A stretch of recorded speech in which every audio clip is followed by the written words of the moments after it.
कभी सोचा है कि एक लंबी और खुशहाल जिंदगी का असली राज क्या हो सकता है? जापान के लोगों के पास इसके लिए एक खास शब्द है, इकिगाई। तो आज हम इसी कमाल के जापानी कॉन्सेप्ट को समझने वाले हैं और जानेंगे कि ये हमारी जिंदगी को कैसे बेहतर बना सकता है। सब कुछ बिल्कुल आसान हिंदी में। तो चलिए देखते हैं कि आज हम क्या क्या जानने वाले हैं। हम शुरुआत करेंगे ये समझने से कि आखिर ये इकिगाई है क्या। फिर हम दुनिया के सबसे लंबी उम्र वाले लोगों के सीक्रेट्स जानेंगे। उसके बाद हम देखेंगे कि अपना मकसद कैसे ढूंढा जाए और आखिर में इकिगाई के कुछ ऐसे सिद्धांत देखेंगे जिन्हें हम अपनी रोज की जिंदगी में अपना सकते हैं। तो चलिए शुरू करते हैं। और हमारी ये जो खोज है ये एक बहुत ही बुनियादी और गहरे सवाल से शुरू होती है जो हम सब कभी न कभी खुद से ज़रूर पूछते हैं। आपकी जीवन का उद्देश्य क्या है? ये एक ऐसा सवाल है ना, जो हम सब कभी न कभी खुद से पूछते हैं। और कमाल की बात यह है कि एक जापानी शब्द है जो हमें इसका जवाब ढूंढने में मदद कर सकता है। तो ये शब्द है इकिगाई। देखिए, ये सिर्फ एक शब्द नहीं है, ये तो जिंदगी जीने का एक पूरा फलसफा है। इसका मतलब है जीने की वजह या वो कारण जिसके लिए आप हर सुबह बिस्तर से उठते हैं। ये चार चीजों का एक संगम है। वो काम जिसे आप प्यार करते हैं, वो काम जिसमें आप माहिर हैं, वो काम जिसकी दुनिया को जरूरत है और वो काम जिसके लिए आपको पैसे भी मिल सकते हैं। और हाँ, ये सिर्फ कोई किताबी बातें नहीं हैं, इसका असली सबूत भी है। जापान का एक द्वीप है ओकिनावा, जिसे इकिगाई का घर भी कहते हैं। जरा ये नंबर देखिए। इसका मतलब है कि वहाँ हर 1 लाख लोगों में करीब करीब 25 लोग 100 साल से ज्यादा के हैं। ये दुनिया के एवरेज से कहीं ज्यादा है। और उनका राज सिर्फ अच्छा खाना नहीं, बल्कि एक मकसद के साथ जीना है। तो सवाल ये उठता है कि ओकिनावा के लोग ऐसा क्या अलग कर रहे हैं? अगर इकिगाई लंबी जिंदगी का एक राज है, तो और क्या सीक्रेट्स हो सकते हैं? चलिए, अब बात करते हैं ब्लू जोन्स की। ये दुनिया की वो जगह हैं जहां लोग सिर्फ ज्यादा नहीं जीते, बल्कि एक बेहतर जिंदगी जीते हैं। तो रिसर्चर्स ने दुनिया में ऐसी 5 जगहें ढूंढी हैं जिन्हें ब्लू जोन्स कहते हैं। मतलब यहाँ लोग मानो उम्र को मात दे देते हैं। इटली के सर्डिनिया से लेकर कोस्टारिका के निकोया तक, इन सभी जगहों में कुछ बातें कॉमन हैं। लेकिन इस लिस्ट में टॉप पर है जापान का ओकिनावा, जहां खाना पीना, एक दूसरे का साथ और सबसे जरूरी इकिगाई उनकी लंबी उम्र का आधार है। अच्छा, ओकिनावा का एक और बहुत ही मजेदार सीक्रेट है। एक कहावत है जो वो खाने से पहले बोलते हैं, हारा हची बू। इसका मतलब है अपना पेट सिर्फ 80% ही भरो, पूरा ठूस कर मत खाओ। ये सुनने में बड़ा सिंपल लगता है ना? लेकिन इसके पीछे की साइंस कमाल की है। ये आदत शरीर पर पड़ने वाले बोझ को कम करती है और उम्र बढ़ने की प्रक्रिया को भी धीमा कर सकती है। पर लंबी जिंदगी का राज सिर्फ इस पर डिपेंड नहीं करता कि आप क्या खाते हैं, बल्कि इस पर भी कि आप किसके साथ हैं। और यहीं पर ओकिनावा का एक और जबरदस्त कॉन्सेप्ट आता है, मुआई। ये आपके उन दोस्तों का ग्रुप है जो जिंदगी भर आपका साथ देते हैं, हर सुख दुख में। ये एक तरह का सोशल सेफ्टी नेट है जो आपको ये यकीन दिलाता है कि आप कभी अकेले नहीं हैं। तो कुल मिलाकर बात ये है कि लंबी उम्र का कोई एक जादुई फॉर्मूला नहीं है। ये कई चीजों का एक मिक्सचर है। अच्छा खाना, रोज थोड़ी बहुत एक्सरसाइज, अच्छे दोस्त और कम टेंशन, ये सब जरूरी हैं। लेकिन इन सबको जो चीज एक साथ जोड़कर रखती है वो है एक मकसद, आपका अपना इकिगाई। अब एक मजेदार बात बताता हूँ।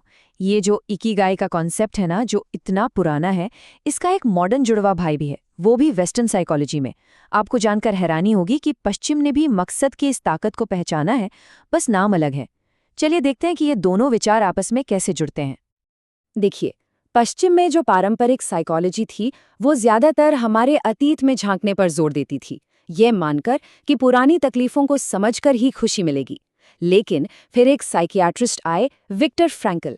उन्होंने एक बिल्कुल नया आइडिया दिया, लोगोथेरेपी। फ्रैंकल का कहना था कि इंसान की सबसे बड़ी जरूरत खुशी नहीं, बल्कि जिंदगी में एक मकसद को खोजना है। तो पीछे देखने के बजाय लोगोथेरेपी भविष्य की ओर देखती है। फ्रैंकल अक्सर एक फिलोसोफर नीचे की लाइन दोहराते थे, जिस इंसान के पास जीने के लिए कोई क्यों होता है, वो लगभग हर कैसे को सह सकता है। जरा सोचिए इस लाइन की गहराई। जब आपके पास जीने की एक ठोस वजह होती है ना, तो आप जिंदगी की बड़ी से बड़ी मुश्किलों का सामना भी कर जाते हैं। यही तो इकिगाई और लोगोथेरेपी दोनों का सार है। तो ठीक है, मकसद तो मिल गया, पर जब हम उस मकसद को जी रहे होते हैं तो वो महसूस कैसा होता है? क्या कभी आपके साथ ऐसा हुआ है कि आप किसी काम में इतने खो गए कि आपको समय का, भूख प्यास का, किसी चीज का पता ही नहीं चला?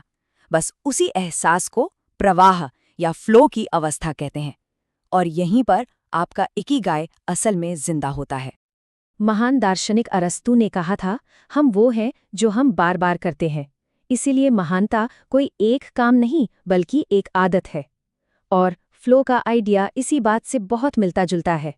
ये कोई अचानक होने वाली चीज़ नहीं है, बल्कि तब होता है जब हम किसी ऐसे काम में पूरी तरह से लग जाते हैं जो हमें चुनौती देता है और हमें डुबो लेता है। एक साइकोलॉजिस्ट हैं मिहाई सिक्सिंट-मिहाई। उन्होंने फ्लो को एक ऐसी जादुई स्टेट बताया है जिसमें आप किसी काम में पूरी तरह डूब जाते हैं और बाकी सब कुछ धुंधला हो जाता है। आपका मैं का भाव खत्म हो जाता है और आप बस वो काम बन जाते हैं। ये किसी आर्टिस्ट को पेंटिंग करते हुए, किसी प्रोग्रामर को कोडिंग करते हुए या किसी खिलाड़ी को खेलते हुए महसूस हो सकता है। अब ये फ्लो मिलता कहाँ है? इसे एक पतली रस्सी पर चलने जैसा समझिए। अगर काम बहुत आसान है तो आपको बोरियत होती है, और अगर काम बहुत ज्यादा मुश्किल है तो घबराहट होती है। फ्लो इन दोनों के बीच का वो परफेक्ट बैलेंस है, जहां चुनौती तो है लेकिन वो आपकी काबिलियत से बाहर भी नहीं है। तो सवाल है कि इस फ्लो की स्टेट में पहुंचें कैसे? इसके लिए कुछ चीजें जरूरी हैं। आपको पता होना चाहिए कि करना क्या है, कैसे करना है और काम हो कैसा रहा है। लेकिन आज की डिजिटल दुनिया में जो सबसे बड़ी और शायद सबसे मुश्किल शर्त है, वो है विकर्षणों से मुक्ति, डिस्ट्रैक्शन से आज़ादी। और यहीं पर हमारी सबसे बड़ी मुश्किल आती है, मल्टीटास्किंग। हमें लगता है कि हम एक साथ कई काम करके हीरो बन रहे हैं, पर सच तो ये है कि ये फ्लो का सबसे बड़ा दुश्मन है। जरा देखिए, एक वक्त पर एक काम पर फोकस करने से फ्लो की संभावना बढ़ती है, प्रोडक्टिविटी बढ़ती है। वहीं मल्टीटास्किंग ये ना सिर्फ प्रोडक्टिविटी को 60% तक गिरा देता है, बल्कि स्ट्रेस भी बढ़ाता है।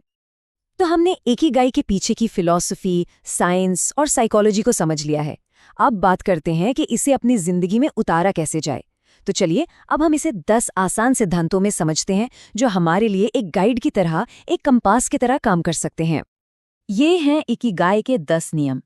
इन्हें कोई पत्थर की लकीर मत समझिए, ये बस एक दिशा दिखाने वाला कंपास है। हमेशा एक्टिव रहना, चीजों को आराम से करना, अपना पेट पूरा ना भरना, अच्छे दोस्तों के साथ रहना, मुस्कुराना, कुदरत से जुड़ना और सबसे जरूरी अपने इकिगाई को फॉलो करना। जरा एक पल के लिए इन्हें देखिए और सोचिए कि इनमें से कौन सी बातें आपकी जिंदगी से सबसे ज्यादा जुड़ती हैं। और इसी के साथ हम वापस वहीं आ गए जहां से हमने शुरू किया था, लेकिन अब हमारे पास एक नया नजरिया है। सवाल वही है, आपका इकिगाई क्या है और आप उसे कैसे खोजेंगे? इसका कोई एक सही जवाब नहीं है, क्योंकि ये सफर हर किसी का अपना होता है। पर यकीन मानिए, ये खोज ही जिंदगी को जीने लायक बनाती है।